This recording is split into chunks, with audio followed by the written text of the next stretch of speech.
Shalom Bapak Ibu, sahabat Galilea yang diberkati oleh Tuhan Yesus. Saudara, mari kembali kita siapkan diri untuk kita membaca, dengar, dan renungkan firman Tuhan. Mari kita berdoa. Segala hormat kemuliaan hanya bagimu, Allah yang Rahman dan Rahim, pencipta langit dan bumi, dan dengan segala isinya, Allah yang kami kenal, kami sembah di dalam nama Tuhan Yesus. Kami muliakan namamu, datanglah kerajaanmu, jadilah kehendakmu di bumi seperti di surga. Kami bersyukur di hari ini kami ada sebagaimana berada. Tuhan sudah menjaga, menyertai, memberkati istirahat tidur kami di sepanjang malam yang telah berlalu. Dan oleh rahmat-Mu dan kasih-Mu, kami ada sebagaimana kami berada di hari ini. Ada tanggung jawab yang harus kami lakukan hari ini, dan di segala tanggung jawab, aktivitas, kerja, pelayanan, nama Tuhan yang kami tinggikan. Karena itu kami hendak memulainya dengan membaca dan merenungkan firman-Mu, mengurapi kami, membuka hati pikiran kami. Urapi hamba-Mu yang tidak ada apa-apanya. Setiap kata kalimat yang keluar dari mulut hamba-Mu adalah kata kalimat penuh kuasa, penuh urapan. Setiap mereka yang mendengar diberkati, berakar, bertumbuh, berbuah di dalam Engkau. Di dalam nama Tuhan Yesus, amin. Ya Bapak Ibu, hari ini kita akan belajar dari kitab Rut. Harusnya kita membaca Rut pasal 1 ayat 1 sampai dengan 22, kepanjangan ya Bapak Ibu ya. Ini mengenai Rut dan Naomi. Kita tahu bahwa Naomi, ya kan, memiliki suami yang bernama Elimelek, ya kan? Mereka tinggal di Bethlehem, dan ini keluarga yang sakinah mawaddah warahmah dengan dua anak, yaitu Mahlon dan Kilion. Tapi karena ada kelaparan di Bethlehem, mereka menyingkir ke daerah Moab. Nah, mereka berharap di Moab mereka bisa bertahan hidup dan ya mungkin segala sesuatu bisa berjalan dengan baik ya di Moab. Tapi ternyata ketika mereka tiba di Moab, Elimelek itu meninggal. Mahlon dan Kilion pun menikah dengan orang di sana, tetapi kemudian Mahlon dan Kilion pun juga meninggal. Nah, sekarang tinggallah 3 janda, yaitu Naomi, Rut, dan Orpah.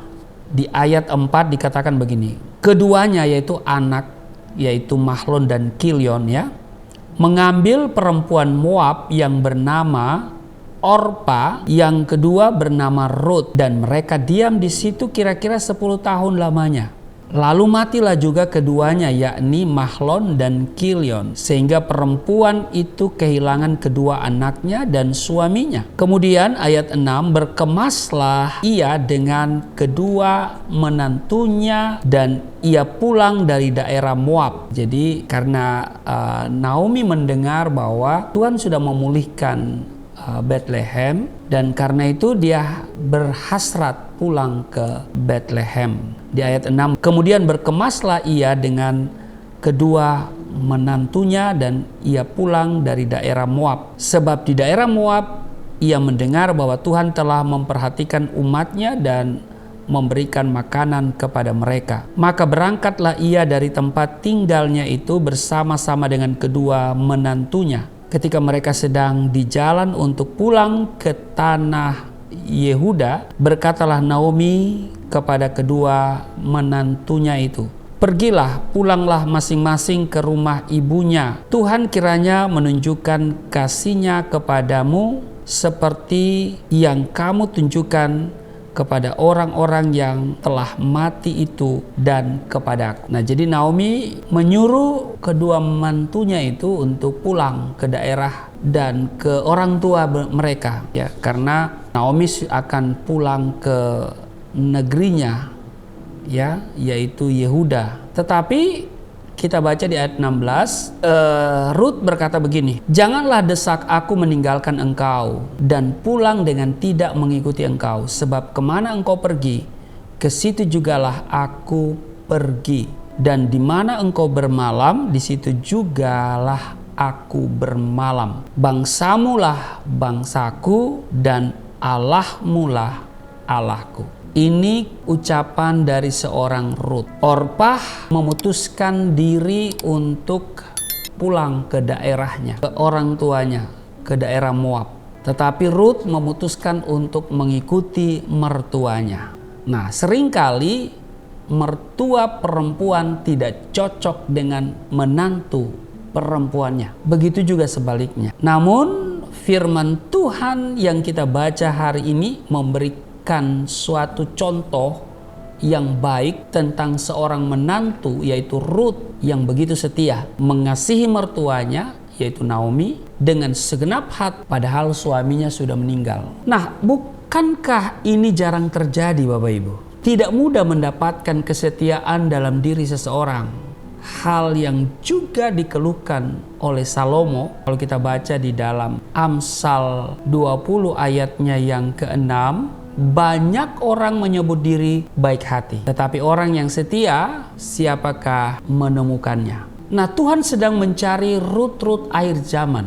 Banyak orang baik hati loh, tapi Tuhan mencari lebih daripada itu, yaitu orang-orang yang setia. Kesetiaan seseorang itu akan teruji kualitasnya setelah melewati proses waktu. Banyak orang Kristen gagal dalam ujian kesetiaan. Misalnya karena doanya belum juga beroleh jawaban, orang tidak lagi sungguh-sungguh berdoa. Karena sakitnya tidak kunjung sembuh, belum juga memperoleh pekerjaan, gagal dalam studi dan sebagainya, kita tidak lagi setia melayani Tuhan. Kita begitu mudahnya berubah setia, padahal Tuhan Yesus begitu setia mengasihi kita. Bahkan sampai mati di kayu salib, dia begitu setia. Sungguh kesetiaan seperti barang yang sangat langka dan mahal didapat. Iya kan? Kini rasa-rasanya apa yang tertulis dalam Mazmur 12 ayatnya kedua dikatakan, telah lenyap orang-orang yang setia dari antara anak-anak manusia, sepertinya sedang terjadi hari-hari ini. Bapak Ibu sahabat Galilea yang diberkati oleh Tuhan Yesus, Tuhan menuntut agar kita menjadi anak-anaknya yang setia. Amin. Tapi mungkin saudara menatap saya dan berkata, kita harus setia dalam hal apa, Pak Pendeta? Ya, saya mau bilang setia dalam segala hal. Setia dalam ibadah terutama, setia dalam hal berdoa, setia dalam membaca Alkitab, setia dalam melayani, setia bersama Tuhan. Kita setia memberikan penyembahan kepada Tuhan. Karena itu di Ulangan pasal 10 ayat 12, beribadahlah kepada Tuhan Allahmu dengan segenap hatimu dan dengan segenap jiwamu. Kita pun harus setia dalam hal pelayanan. Amin. Tuhan telah memperlengkapi kita dengan karunia dan talenta yang harus kita maksimalkan untuk melayani pekerjaan Tuhan sehingga kehidupan kita berubah. Mari kita bekerja selama masih siang, kata Tuhan Yesus. Ya kan? Akan datang malam di mana tidak ada seorang pun yang dapat bekerja. Itu kata Tuhan Yesus di Yohanes pasal 9 ayat 4. Terhadap orang yang setia, kata pemazmur, engkau berlaku setia. Amin. Karena itu mari kita setia dalam segala hal. Setia dalam perkara-perkara kecil, Tuhan akan percayakan perkara-perkara yang besar. Tuhan sedang mencari orang-orang yang setia hari-hari ini. Setia akan banyak melakukan banyak hal dalam hidup kita. Karena memang Tuhan sedang mencari anak-anak yang setia. Bukan yang baik, bukan orang baik yang Tuhan cari, tapi orang yang mau setia kepadanya. Amin. Kiranya sahabat Galilea tetap setia dengan tayangan sahabat Galilea setiap pagi jam 4.30 waktu Indonesia bagian Barat, dan tetap setia membagikan link kepada banyak orang sebanyak mungkin. Hanya membagi kok. Amin. Sudah tidak perlu pergi ke pelosok-pelosok, sudah tidak perlu pergi ke tempat-tempat untuk memberitakan Injil. Sudah cukup membagikan itu kepada banyak orang, sudah menjadi pembawa kabar baik, pemberita Injil. Amin. Karena profesimu mungkin berbeda dengan profesi saya, tapi kita memiliki tugas atau panggilan yang sama, fungsi yang sama, memberitakan Injil. Amin.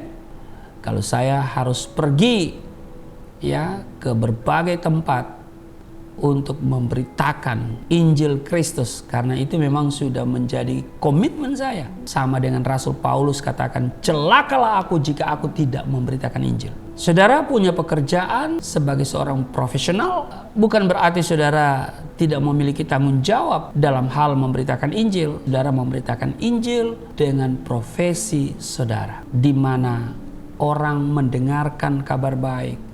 Kehadiranmu membuat orang ada damai, ada sukacita. Amin. Setialah terus dalam pekerjaan Tuhan, dalam pekerjaan yang Tuhan percayakan kepadamu. Amin. Tuhan Yesus memberkati. Mari kita berdoa. Terima kasih Tuhan, kami diingatkan supaya kami setia seperti Ruth yang setia kepada mertuanya, yaitu Naomi. Terima kasih kami boleh belajar dari firman Tuhan pada pagi hari ini. Kiranya itu semua akan memperlengkapi hidup kami, semakin indah, semakin rajin, semakin setia di dalam melakukan kehendak-Mu, memberitakan Injil. Berkati seluruh sahabat Galilea dimanapun mereka berada. Terpujilah Engkau di dalam nama Tuhan Yesus. Haleluya. Amin.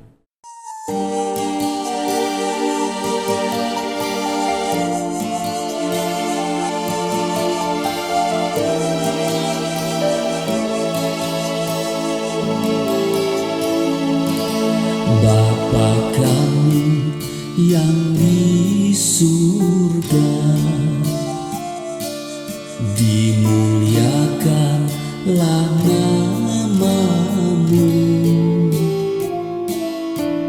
Datanglah kerajaan, jadilah kehendak-Mu di bumi seperti di surga.